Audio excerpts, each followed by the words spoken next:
This is Behind the Climb. I'm Kieran Harris.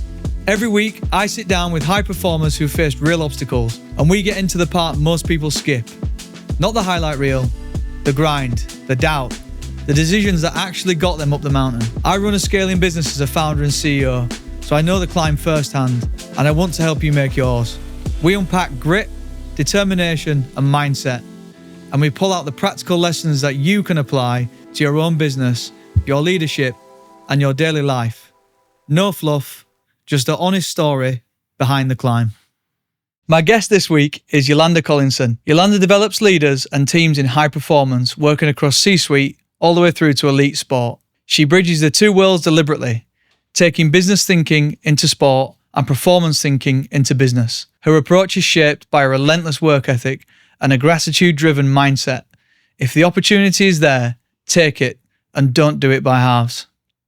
So, welcome. Thank you for coming on today. I really wanted to get into your story, where you are now, and what led you up to that, and the strength and mindset that you've got today.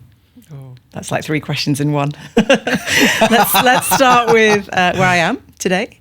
So, I am a developer of leaders and teams in high performance, and that's leaders from C-suite all the way through to elite sport. And I purposely position myself in those two industries very, very deliberately. And that is because I really enjoy bringing business thinking into sport and performance thinking into business. Nice. And what that gives my clients is a lens that they wouldn't ordinarily have in their immediate environment. So I'm sort of the outside person, if you will, that comes in and broadens their perspectives to help them find answers for themselves. I feel like it's a match made in heaven. High performance sense of urgency meets statistics and structure. It's like the match made in heaven, surely. It can be, yes, it can be. Like any information, like any statistics and data, it's how you use it and understanding what gap that plugs in an organisation. And I think for me, because my background is not sport, but to find myself in elite sport, it's what can I bring that they don't have? It's more about, what are the missing pieces that I can offer them that gives them a more complete picture. So what would you say led you to that point to falling into sports? Forgive me if I'm wrong, but you don't actually have a background in sports at all. And that mindset to go in and say, actually, I can see the puzzle. So I'm assuming you're going into people who can't see the puzzle. And as a founder, I think, everyone listening as a founder will relate to that. There's a point where you're thinking, I know where I want to be, but I've got absolutely no idea how to get there. What do you think got you to that point to be able to achieve that? Yeah, it's a really important point. And I think for founders especially, it's about how do we verbalize our offering that makes us stand out from our competition, right? So as an executive coach, and coaching is a word that is bandied around quite a lot. There are lots of coaches out there. Lots of people say they are a coach, but it might not necessarily be aligned with what I would define coaching as. So the message I think that I heard quite loud and clear is find your niche in terms of what it is that you offer. So because my background is corporate, I started coaching people in the corporate world because that's what I knew, that was familiar to me. And I've been a director as well, so I kind of understood, that side of the table really well. So working with them on a coaching level seemed quite natural to me. But it's a very good question about sport, and everyone always says to me, how did you get into sport? And the answer is this. It came from just a curiosity.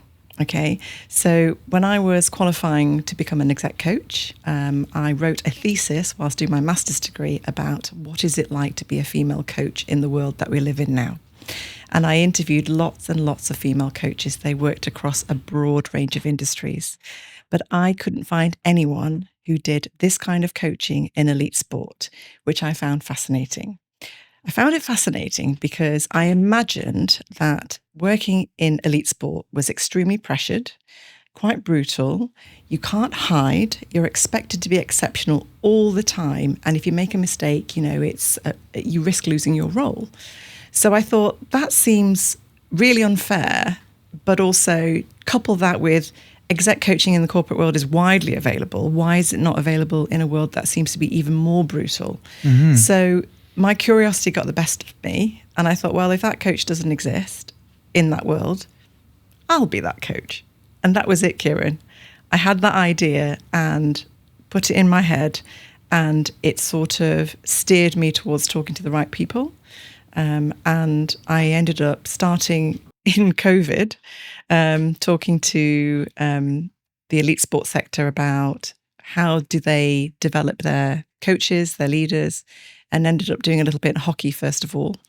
And the sort of offering I brought was really complementary to what they already did in-house in terms of development, and they lapped it up.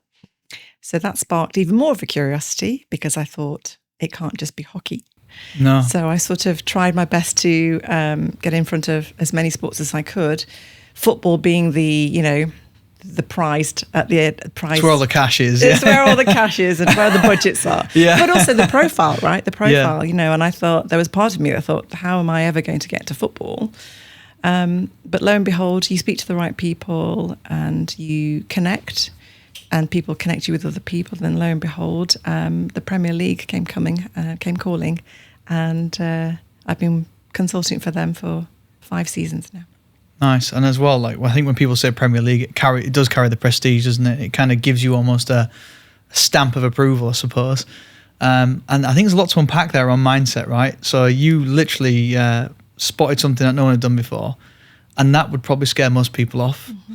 And then I truly believe if you want something, people talk about manifestation, but I just think if I want something or I want to achieve something, it's just in the back of my mind constantly. Mm-hmm. And have you heard the saying about if I tell you now, look for a red car, every other car you see is red? Yes. So I believe the same is true for when we're trying to manifest something like this new niche you found, is you are constantly thinking about it. It's in the back of your mind. So then you are out there looking at patterns and finding ways to make that happen.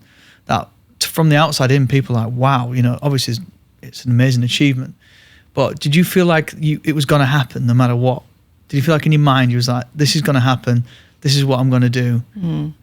I think it's more than just belief. I think you've got to almost be able to find the connections that you need to make along the way to get to your end goal.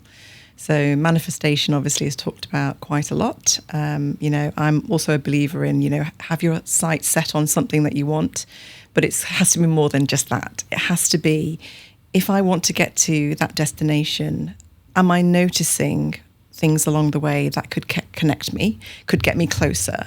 So, I didn't go directly into football. I talked to someone in tennis first, for example, not knowing that that person would then lead me to football. But it's understanding that there's an opportunity, there is somebody who might know somebody, who might have a conversation and so forth. So I think it's belief to a point, but then it's also, am I going to commit to really looking out for opportunities, noticing them and taking action? And I think the last bit, the action taking, is often the hardest bit, right? Where people fall short quite often as well. Maybe, yeah, because they don't believe they can, or they don't know how, or they don't want to make a fool of themselves. Self-doubt, all of those things. So it's going beyond the belief. It's going from belief to action. And I think that's probably how I did it. Love it. And congratulations as well. And it's actually inspiring hearing it. I think and you actually hit a point on the head that I'm going to try and keep in my mind forever, really, because I take the action almost for granted. And I think and talk a lot about mindset. But you've absolutely hit a point there, which is we can believe what we want, but if we don't go out and get it, nothing's going to land on our lap, is it? Yeah. So going back to you, Yolanda, and obviously this is where you are today. You're working with high pressure CEOs, C-suite, and so on. What do you think led you to this point, to being able to stand in that room, as we spoke about earlier, and say, I absolutely should be here and people should listen to what I've got to say? What experiences do you think have led you to this point? Yeah.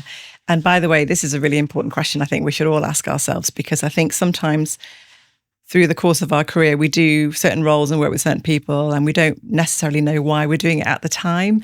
But then with the gift of hindsight that I have now, I look back and I can join the dots and I can understand why I did those, what it led me to, and it brought me to here.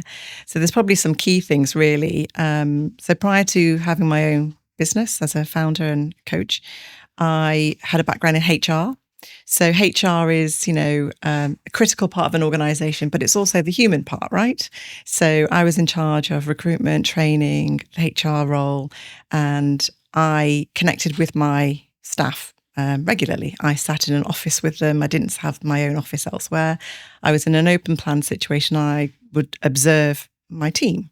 And I always believed we had a really great team.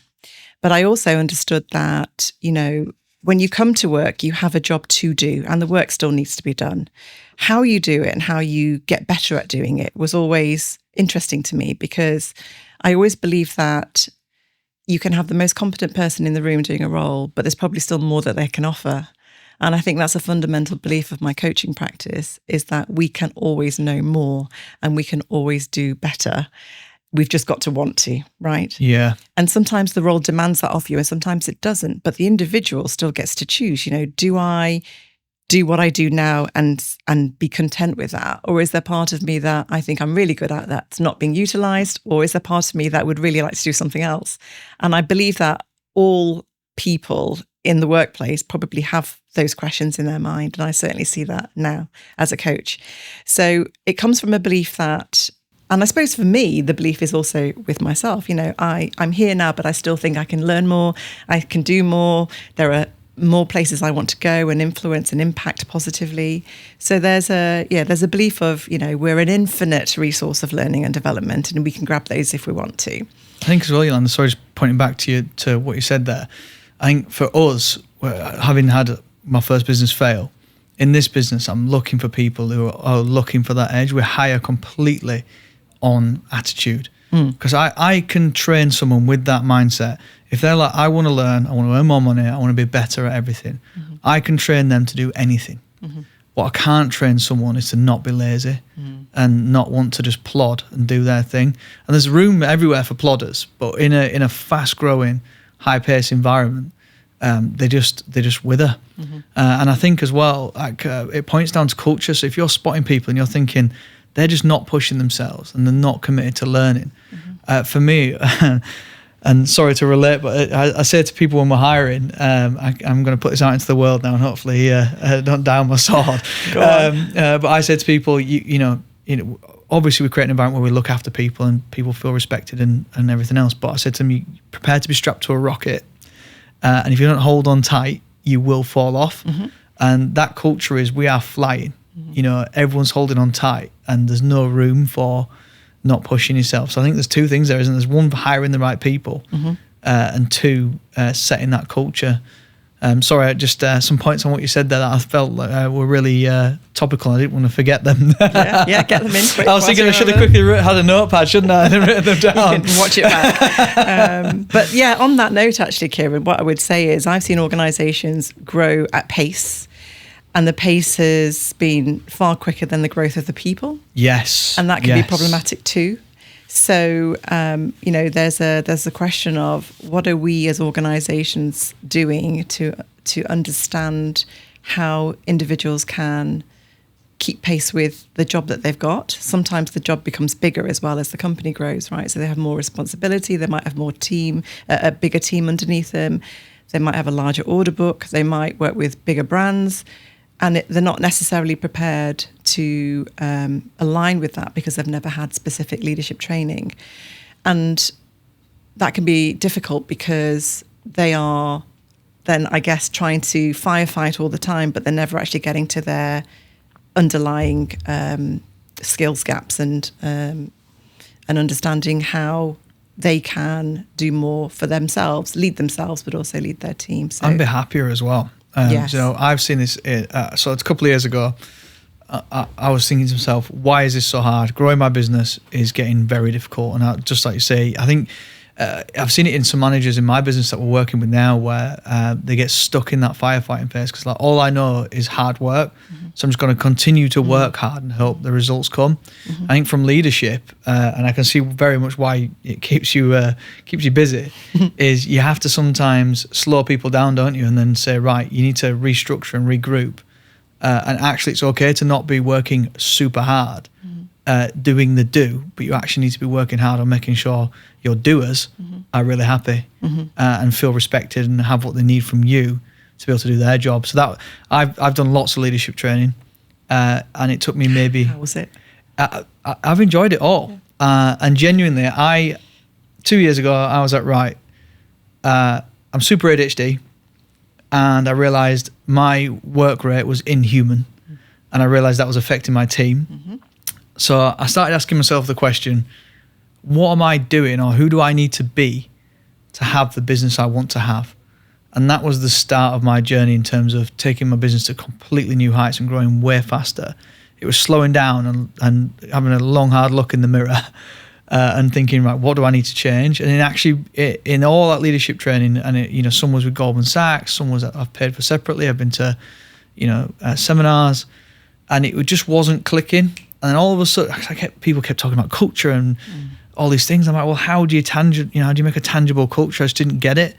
And when it all dropped, and I started to realize my job as a CEO was to create the culture and to create that platform for others to grow. When that started to really drop, magic just started happening. It was unreal. And I realized it was being willing to let go, setting the signals nice and clear for people. It's like, this is exactly what success looks like. Because how can someone perform well if they have no idea what good looks like? So all those were lessons for me, and I'm sure you could probably share some enlightenment on that. But having gone through that myself, it was triggering some memories just going into what you're saying there. Sorry. Yeah, it's a really important point, isn't it? Because culture is spoken about quite a lot in my world as well. And how do you decide what the culture is? How do you change culture? And it's incredibly difficult to do. But one thing I would say is, in any organisation right now, at any given time, there is a culture. You're living in your culture right now, whether you want it or not. And if that's not the culture you want, then it takes the team, everyone, to be part of that, to decide what they want it to be. It does start with the leader. So as a CEO, you're absolutely right. What you do and say really matters. But if that's not clear and communicated all the way through the organisation, then it's just on a piece of paper. It doesn't mean anything. And I think a good test is to speak to your team on a Sunday night and say, how do you feel about tomorrow? That's your culture. Yeah, fair. I'll try that one. So I want to go back, Yolanda. We're going to have to edit that now, aren't we? It's because Leanna's sat there. I want to go back. I'm not sure if we're purposely not getting into the far back. I feel like we're dropping into it's the now, the corporate. Yeah. Yolanda, who's professional, obviously very well put together, and very good at what she does.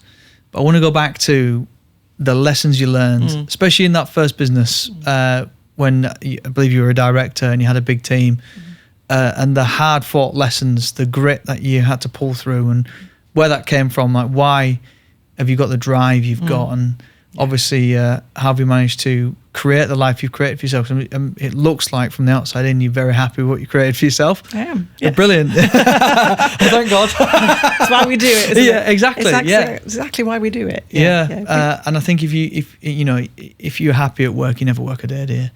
Yeah. And I've had years of very hard work and questioning myself as to what the hell I'm doing.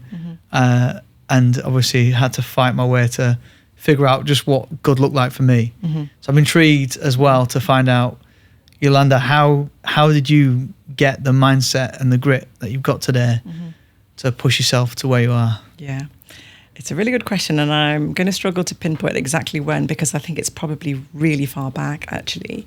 But I suppose in simple terms, I genuinely care about people, especially people who are making the efforts to do the work, to do it well, to improve, to make a difference, to be part of something meaningful, which an organisation hopefully is for them, and not always knowing how to do that. So for me, it's having great care for individuals, humans are fascinating individuals. And I sometimes say, I'm in the business of human development, not just leadership development, because we are, multifaceted as beings. People forget the human element, don't they? Absolutely. And expect you to be, I don't know if you've ever worked somewhere where you're expected to be a robot, but it soon becomes a misery. Yeah, I probably have, actually. We could talk about that if you want to. But I think what you said was, where does this come from? And I think it's from giving people a chance. I think that's what it is. And that comes from my childhood, because I was not born in the UK, and I was very young when we arrived. My parents had made a very bold decision to move their entire family to a foreign country to give us a better life. And that has really paid off, because Love that. The life I have, I know, is an extremely different place to my relatives who didn't make that move. So if that could be a straight comparison, it's night and day. It is. And that has always stayed with me. And sorry, just on that, I talk about this a lot, right? Go on. And I think us native Brits who were born here take that absolutely for granted. And moan about this country no end. Yet they don't realise we are like a safe haven across the world. Yeah, relatively so. Yeah, absolutely. And I think that was the mindset of my parents. They picked a country that they thought was safe, had prospects, could raise children to be also successful. But I've never forgotten what a bold move that is. To decide to do that with a young family is really, really scary. And we arrived here with nothing, and I mean nothing. And there's always been a part of me that felt like I owed my parents that bold decision. So in order to have the gratitude for that decision, I always wanted to succeed. You want to show them that you're going to repay them. Yeah, and that's always stayed with me. So I think I have that mindset from a very, very young age, because I was very, very young when we arrived here. And, I think that has stayed with me. But also, there's also something important about what a massive disruption that is to life when you come from a different country, and the learnings that you have along the way aren't always easy either. So when I started school, I was aware that I was very different, but not just me. I was aware that my family situation, my parents, how they thought, what they spoke about was also very different from maybe my friends. So there was always that part of me that felt a little bit of friction, I guess, in terms of fitting in. And I think that is character building, to say the least. 100%. From a very young age as well, and all the way through. So that was the pivotal sort of learnings, I suppose, is understanding that, I'm here because it's the better decision for me and my family and the life that we can have. So let's be very grateful for that. And not only that, let's just work really hard to make sure that we grab all the opportunities that my relatives wouldn't have. So that's really important. And then the other side of it is, you're not going to be handheld through it. You are viewed for who you are and what you do. And as someone who's different to my school friends at the time, I felt that I didn't have any adverse situations I would talk about. I don't think it was a horrible experience. It was just a realization that I was different. So I probably needed to work a little bit harder than they did. I still don't know if that's true or not, but that's kind of how I felt. Felt like the underdog. I don't know. I think I had more to prove. Yeah. And I just wanted to, going back to my parents again, it's just, you've given me this opportunity. Why would I not, optimize that? Grab it with both hands. No, I really appreciate sharing that. Thank you. And that's the thing, I think, where steel is forged in fire, right? Mm-hmm. So the big move, obviously, as a young child, will have been scary anyways. And I think it's something really noble about wanting to, repay your parents. I think so many of us take things for granted like this. Mm-hmm. And nothing frustrates me more than when you see someone with bags of opportunities in front of them. Yeah, and they don't grab it. Yeah, nothing to go for. I really appreciate sharing that, and I'm sure there's a lot of people who listen to this who can relate. And I hear so many of these stories where people come here and really make something of it, and that is what. And I'm sorry because I'm so patriotic, but that's what I love about this country. How the opportunities are there, and you can just come and grab them. Yet so many people don't. So there's another podcast in itself to be continued. Yeah. And I really appreciate that. So obviously, I hope your parents are still around, but obviously I'm sure your dad must be very proud. My dad is no longer around. I'm sorry to hear that. That's okay. It's been 20 years actually, but I think what he left was a legacy, and I probably didn't even realise till later in life just how much of an impact he had on me. Because I think when you're a child and you're just living at home, he's just your dad, right? Yeah, it's just noise, isn't it? It's just your dad, yeah. He was a doctor as well, so Right. very respectful profession, and I respected the fact that he was a doctor, and I wanted to be a doctor for some time because of him.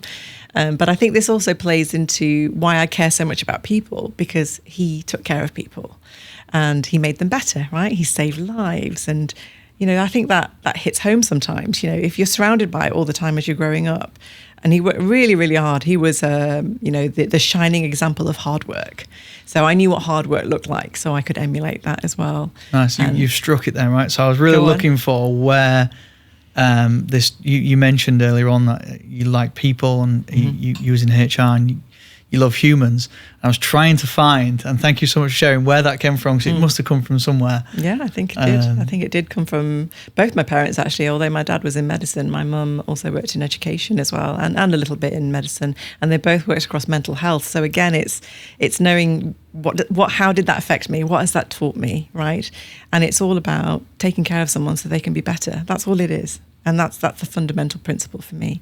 If I can help someone be better, then let's do it, right? Yeah, and do you think that helped you as a leader then? As were you dealing with people? Because I've found sometimes when you deal with someone and they're not necessarily performing well at work, let's say, my first question to them always is everything okay? Are you okay?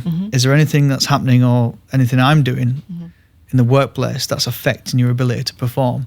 Whereas I think typically people, the first question is, you know, why aren't you performing? You need to perform. It's so interesting, this, and this is another pivot for me, because I decided to qualify as a coach whilst I was still in the organisation, because like I said before about, you know, the pace of growth of an organisation versus the pace of growth of a human. If they're out of sync, you're going to have a problem downstream, aren't you? So I took it upon myself at the time to actually go and get qualified whilst I was still at the organisation I worked for prior, and coached my middle management tier, because it had never been done. And it was so eye-opening for 3 reasons. First reason was for them, for the individuals who were chosen, they'd never had support and training like it, because we'd always brought trainers to come in-house or not done anything more than that, really, just expected them to learn on the job. So it was a different layer of support and very bespoke, one-to-one with them. So great for them. For me, it gave me an insight into the human, not the worker. And they told me things that they perhaps wouldn't have told me in the office. So I could now understand how best to support them where I may not have before. Just quickly, that is a position of power as well, isn't it? That you've got to tread carefully with that. And sometimes you have to accept if someone's becoming a human and opening up to you that not everything needs to be weaponized, and sometimes you just can use things to help people rather than question the character. So please carry on. Number 3. And number 3 was my huge realization that I loved doing this thing that was called coaching, sitting with someone one-to-one and having a conversation, how I can help them, felt like a light bulb moment. Yeah, it was just a case of, well, I love this. Why am I not just doing this? You know, so that's kind of where it came from, and I loved it. I loved it so much that I set up my coaching practice shortly after that. Went and got a second qualification. Got my master's degree in coaching and mentoring as well. While working. Yes, whilst working, and I had 2 small children as well. And you do look back on these times and think, how did I actually do all of those things and still achieve what I get to achieve? Still function, still sleep, still eat, all of those things. I don't know. But again, this is all the makeup, isn't it, of who we are. It's all these experiences, times of adversity and times of challenge. And I think what I did really well without knowing I was doing it was I just stayed on the path of what was important to me, which was, I know I can help these people. If they are helped, they will do more. If they are helped, the organisation will be better. So why wouldn't I do that? And not to mention the fact that I just love sitting down and talking with them. And incidentally, I pulled them out of the office. We spoke somewhere really neutral and really private, but I still had to trust that they would trust me enough to tell me the things that they wouldn't tell me. So yeah, really important and pivotal experience in my life. Yeah, I think as well, going back to culture a little bit, when people trust you and they can feel like they can come to you and trust you and say, right, Yolanda, I know you said you want us to be like this. Actually, by the way, like this guy over here, he keeps saying things like this. They give you that kind of signal, and the culture almost starts to police itself, I find. I don't know if you've seen that personally. But I think when people are really bought in, and someone mentioned it to me the other day, and I hate the term, but he said, how have you created a cult?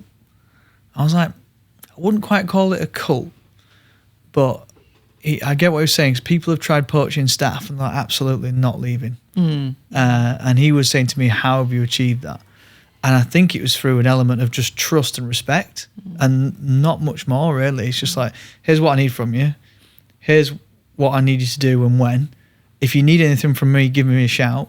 By the way, there's some nice drinks in the fridge and a comfortable environment to work in. There's not much more I personally think you need than that, other than a pat on the back now and then, really.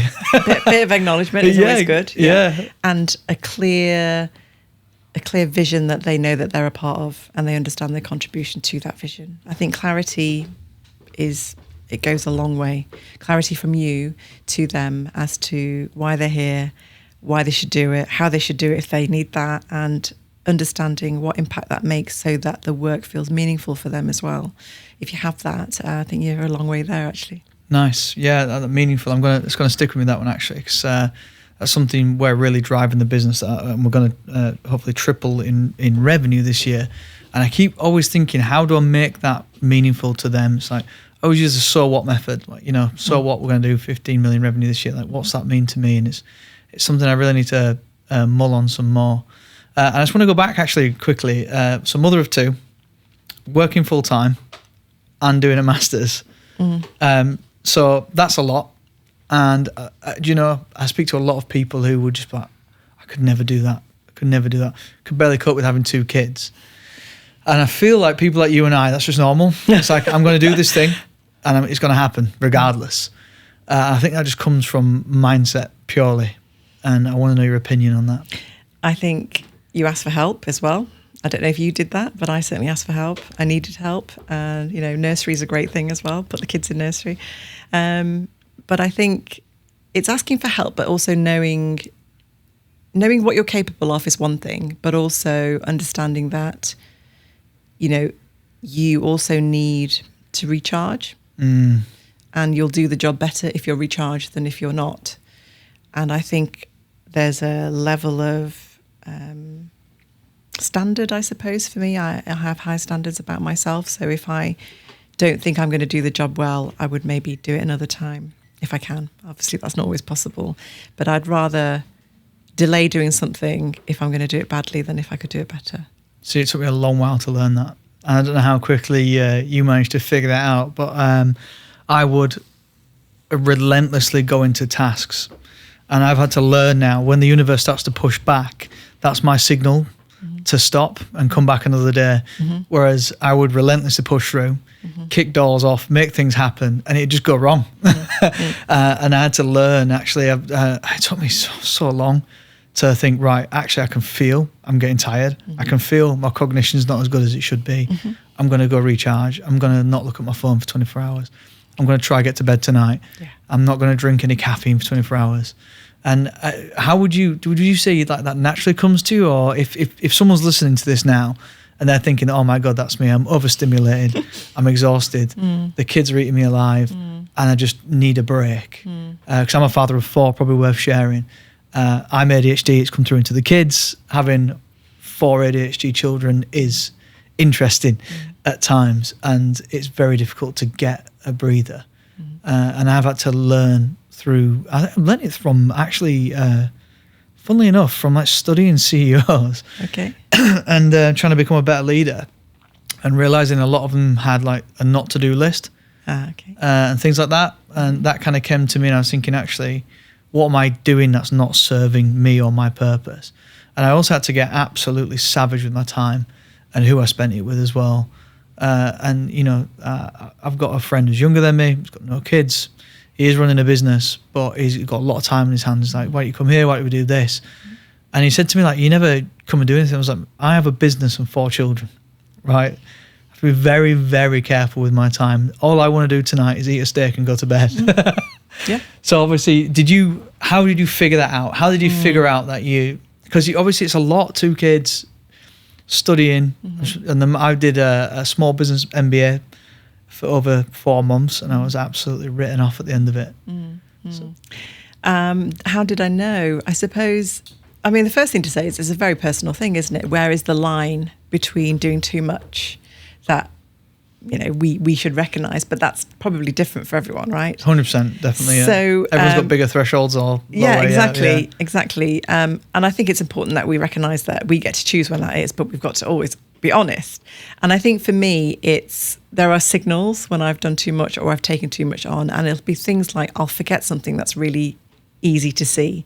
So there'll be something in my diary, like take the kids to the dentist, for example, and it's in my diary, so it's there. The reminder pops up and I still miss it. That tells me I've got too much in here. Yeah. So they're the signals. So if I feel like I'm doing that, then I have to stop, pause, and just get organised again. But the second thing I've noticed as I've got older is I feel it in my body, which is quite interesting. Yeah. And I usually get like really bad stiff shoulders and neck. This whole area feels very tight, almost like I've been holding something for too long. And that might be because I am holding something for too long, right? So recognising the physical symptoms is also a really good way, I think, of checking in to see, why am I doing that? Why am I so tense? What is the thing that's making me tense? Maybe it's something I'm holding on to that I haven't just dealt with yet, that I need to deal with. So maybe that should be the front of the queue, not the other things. So I think there are signals that if we can tune into them, we can notice them and do something about it. Yeah, it's trying to figure out how, this is definitely a full episode sometime. It's figuring out how to get to that point. Once you know your signals, and once you start to slow down and think, hang on a minute, I suppose for me it came after multiple crashing and burning. Then I realised actually something needs to change, something has to give. And then was quite introspective in terms of what am I feeling. So I don't know how we could help people out there figure it out, but I suppose my only answer would be is to, if you're feeling like crap, is to start slow down and ask yourself why. And I met a chap who was talking about, he said to me, hold this pen. And he said, squeeze the pen really tight. And you squeeze the pen, your whole body tenses up. And he was like that, and just as you were talking about the tension in your neck, and he was like, now let go of the pen and relax. And you felt the tension leave your body. And he used that as an analogy. He's like, when you feel that pen in your fist, that's your calling to say, hang on a minute, I'm doing a bit too much, I need to slow down. So like you say, I suppose it's a blessing and a curse of getting older, isn't it? Yeah, let's say it's a blessing. Let's say it's a blessing that it's telling us something before it gets worse. So let's take it as a positive. Yeah, when you wake up in the morning, you think, why is everything hurting today? Is that just me? Yeah. I think I wanted to go into as well, like, kind of when you're working with these people, these like C-suites and execs, is there any like common traits that you're seeing? Yes, and that's exactly what I'm talking about, which is why I've got a second business. So naturally, it is. The gritty, hardworking Yolanda was like, "Oh, there's an opportunity here. Let's take it." All day long. Yeah. So that's brilliant that you just like mentioned that. But let's go straight into it. It's obviously it's been on my mind a lot, thinking that life is patterns, right? And for me, someone said to me once that I have like an uncanny ability to see around corners, and that I think just comes from natural pattern recognition and saying the kind of sequence of events are going to, this is probably going to happen. And I was assuming or wondering, sorry, is the right word. Is there a point where you got into the work you're doing now and thought, I'm seeing the same thing repeat itself, and there was a way you kind of box that up? And I'm assuming the new business came out of that box. Yes, it did. It did. I think, when you've been doing this for some time, and I'm probably like a decade in now of having conversations with, let's be honest, these are highly intelligent, accomplished, successful human beings, okay? And that's who I work with all day long, so what a privilege. And I often think, what more can I help them with, that they can't do for themselves? But I would say, reflecting back, and it doesn't matter, by the way, if the individual is male, female, senior, junior. It doesn't matter what stage of life they're in and what experiences they have. It doesn't matter what industry they work in. There was one theme that came up time and time and time again. Any ideas? I have a limiting self-belief. You're very close. Yeah. It is along those lines. It's lack of confidence, or it would be packaged up as imposter syndrome. And imposter syndrome is something that I think a lot of us can understand and relate with. But actually the language is really, really unhelpful, because it sounds like you've got something wrong with you when actually it's not that at all. So after hearing that, I thought, well, this is an interesting concept, isn't it? So you can be super successful, you can have a great salary, you can have all the accolades, you can have respect from your peers, you can have all of those things, and yet if you still don't have confidence, that tells me that confidence doesn't come from those things. They don't come from external factors. They come from internal influences instead. And who influences our internal system but ourselves, right? Yeah. So because of that, a second business was born out of all of those conversations. And now one wasn't enough anyways, let's be honest. There might be a third as well, but that's another time. But I partnered with another executive coach. Her name is Samantha Sloan. And she and I have built and delivered a confidence camp where we take people away for 3 days to work on their confidence. Nice. And we needed to do that because you can't do it in work. You can't do it with the distractions of home. To really understand why confidence is missing, we have to get to the person. And the person is usually super busy, got a million things on their mind, got demands coming left, right and centre. So we created a camp which we deliberately and purposely moved out of their environments. We put them in the countryside and we work on them for 3 days. And they have the peace and quiet of the beautiful surroundings. We choose beautiful places that are tranquil.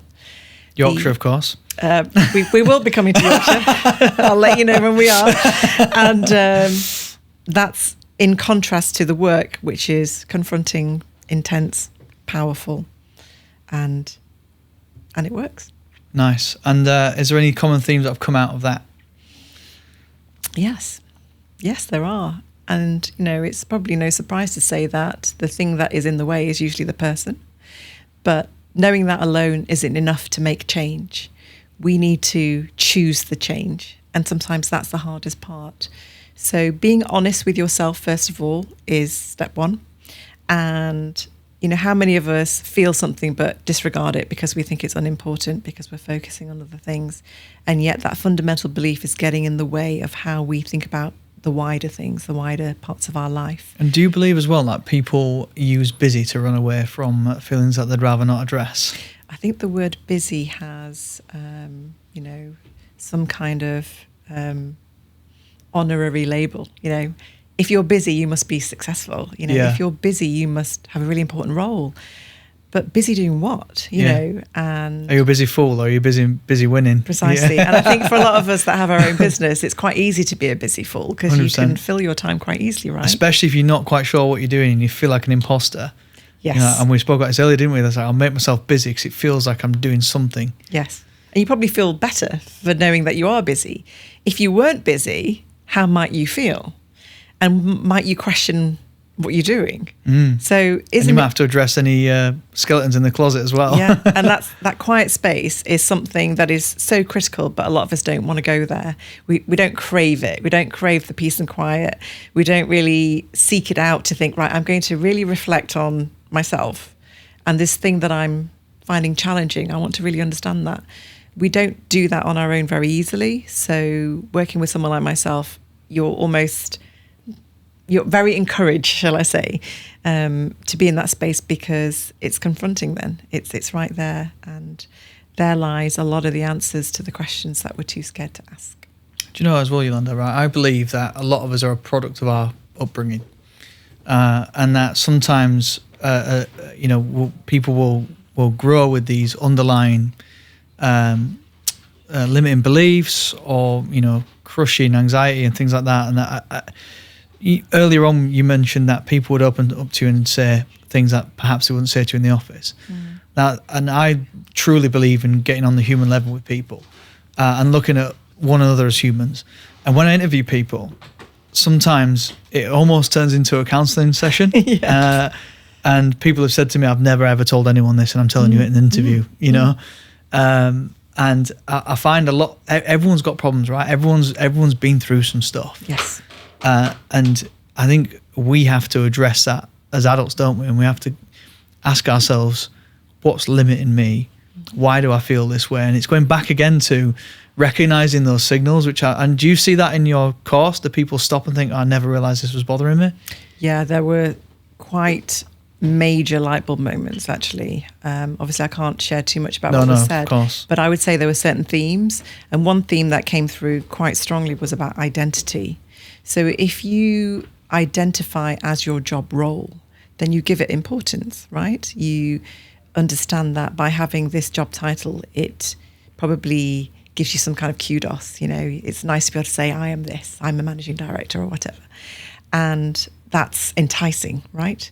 So that might be fine for a while, but as you go through your career, what made sense maybe years ago may not make sense now, because we change and evolve as humans, and so does the workplace, and maybe those are going in two different directions. So something around identity is a really difficult question, because if you stripped away your role, stripped away that you're a father, stripped away that you're a husband, stripped away that you're a CEO, who are you, Kieran? You know? Yeah. And that's quite a difficult one to answer without some real thought. And in order to be able to answer that, you have to almost track back to what we talked about previously, which is, you know, our upbringing, our childhood, beliefs that were in the family system.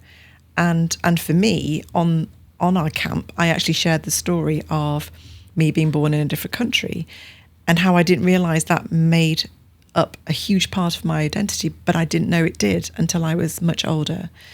And when you understand that, you understand what drives you. And when you understand what drives you, you can amplify that. You can turn it right up, can't you? Yes. And be more successful. But you're doing it with purpose. And suddenly everything is more meaningful than just simply getting a promotion or a salary increase. So identity is a huge part of confidence. And we saw that right before our eyes in the room. And it's not something that you can figure out very quickly, I don't think. But if you start with the awareness around that, like anything, awareness is the first point. Once you're aware of that, you're halfway there. And it will all fall into place after that. Would you think there's a little bit of almost like dropping the ego? Would you feel like, and when people say ego, it's quite got a negative connotation, but I think people sometimes carry around egos because it's a safety net, because they're not sure who they are. I certainly had an ego in my first business, and just as you said, it was linked to, I'm a managing director, I'm this, I'm that, and everything was stripped away. That business failed, I lost everything. I did, fortunately, not lose the wife and kids. And for me, that was a real moment where, and I'm actually quite grateful for it, although at the time it was horrendous, where I realized that nothing else really mattered. And I was like, well, who am I? I'm a father to these kids, and I've got a wife who loves me regardless of my financial situation. And actually, I'm probably one of the luckiest guys alive, and there's still people who would kill to be in this position, even though financially I was ruined. And I think what you're doing is super important, because I've only ever learned the hard way, right? So I probably had to go through that to learn that lesson. But what you're doing there is massively helpful for people who sometimes you see people walking through life blind, and you think, if only you could just see with clear eyes what's going on around you, and stop portraying this image that you're trying to portray, and just be yourself. And going back to what you said, who am I and what I want to be, just be yourself. And I have so many conversations with people and meetings, and people say, I always hear the words refreshing, breath of fresh air. And what am I doing differently? I am just completely 100% authentic, whether you like it or not. It's a gift, I think. Well, it didn't come naturally to me. It was only through going through being dragged through the mud and losing family, friends, money, every status to the law, and questioning to myself, right, where am I? And then being humbled by having worked for myself from leaving school, having to then work for people, and then being in corporate and thinking, wow, is this what life's like? How do people put up with this day to day. And it's rather crude, but I looked at corporate as like the human centipede. Like everyone was up the next person's backside, and the only way up was to stick your face right up the back end of your manager and then push him up into his manager. And I thought, well, this isn't for me. So obviously I'm assuming you're unpacking a lot of that for people. Yeah, and the original question was about ego, right? So, first of all, in any of our conversations, we would make sure that we understand what we mean by anything that we say. So if a client says to me they want to talk about their ego, let's be clear about what they think ego is, right? Because sometimes it means different things. And it's not even to say it's negative or positive. It's just understanding if we are operating from an ego state, what does that look like in reality? And I would say in the world of sport, which I spend a lot of time, if without the ego, I would question whether they would be as successful. But it's understanding, isn't it? At which point are you behaving and taking actions based on ego over something like judgment or authenticity? So awareness again, so dropping the ego might be an option in certain situations, but certainly not in all. And I'm not here to say it's a bad thing or a good thing. I think I probably have a bit of an ego. I must do, right? Because I was brazen enough to start a business and then start a second one. And I think founders probably need that as well. There'll be part of them, there'll be that gritty part of them that wants to pick a way of making a living that isn't easy, right? Yeah. We choose this path because we want the benefits of it, but we must believe we can do it. Otherwise, why do we do it?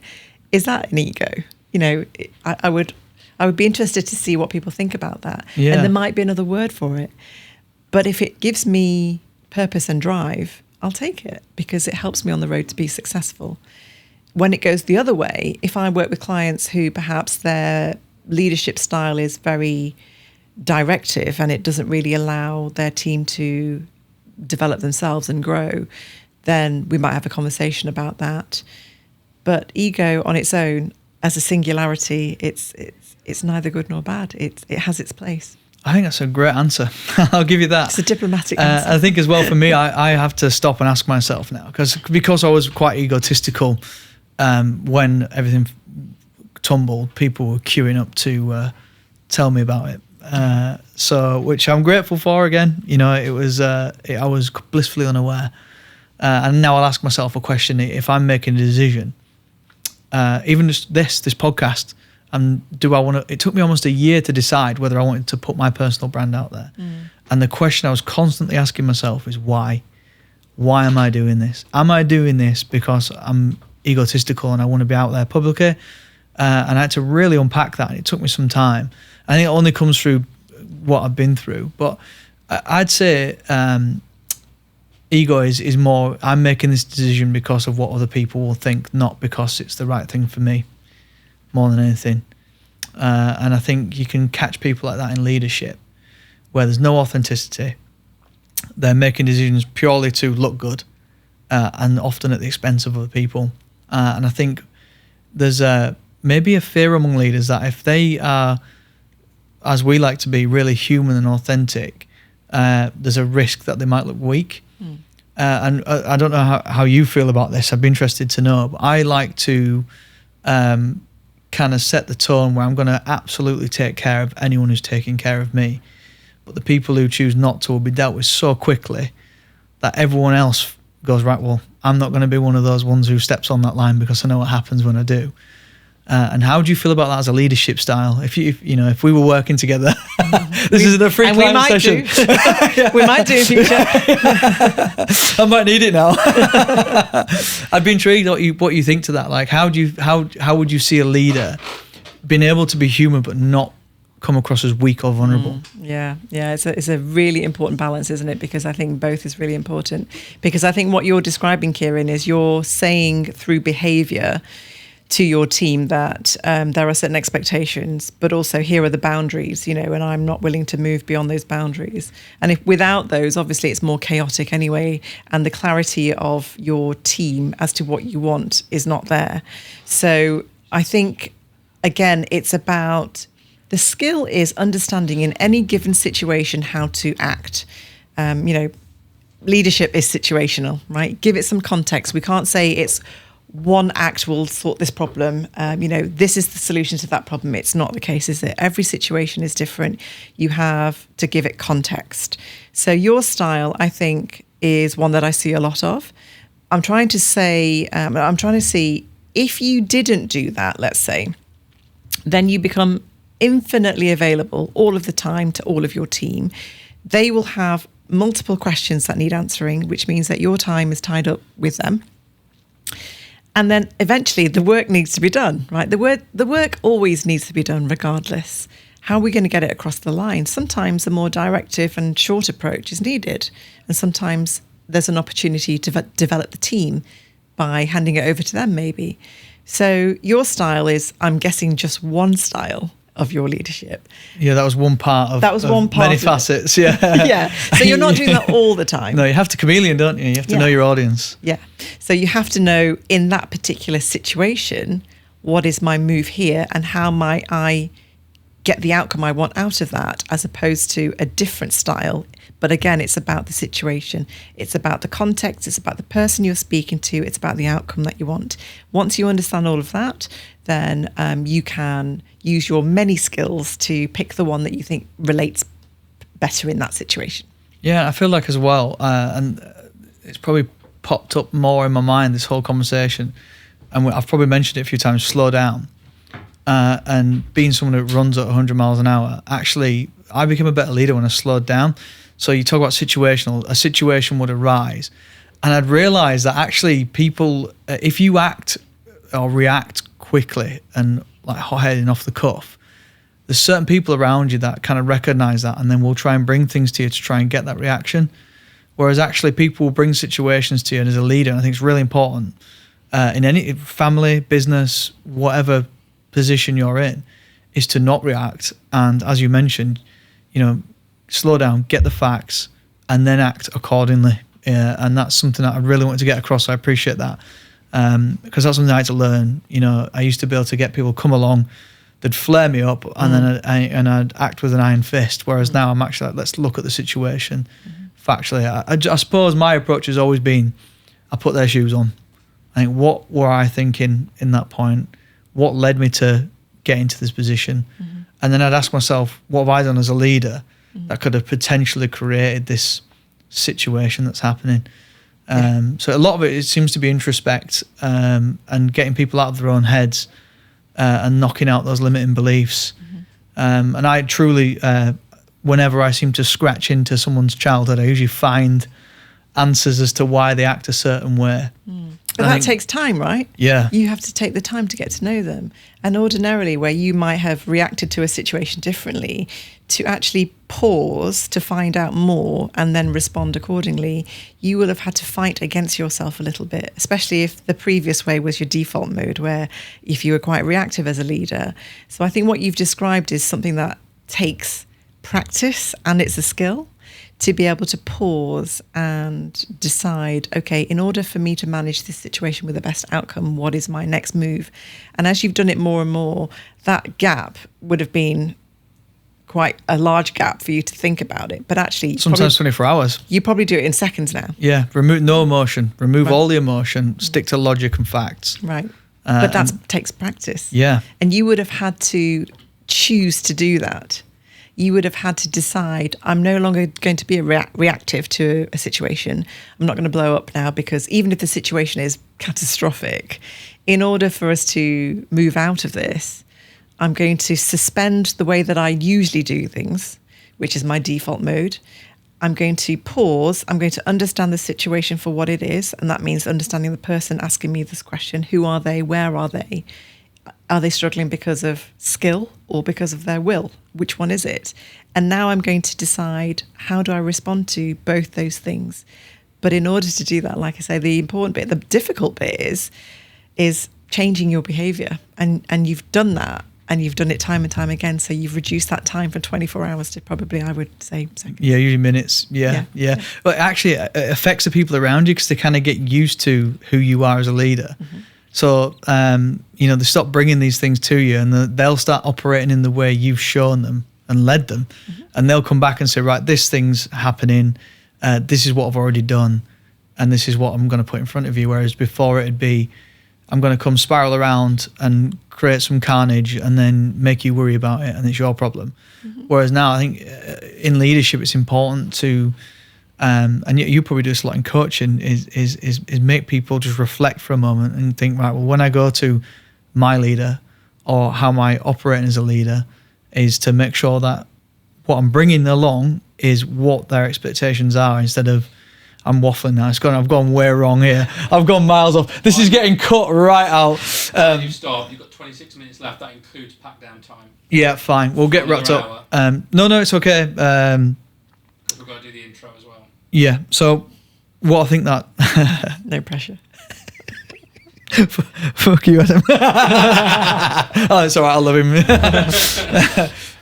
What I think I saw from being a leader, and the way I started to change the reaction I got from staff, and the way they would bring things to me would change. So instead of coming along with chaos and noise, they'd come along with the facts and the figures, and the logic behind it, because they knew what my response was going to be, right? Which would be, right, stop the noise, give me the facts. Okay.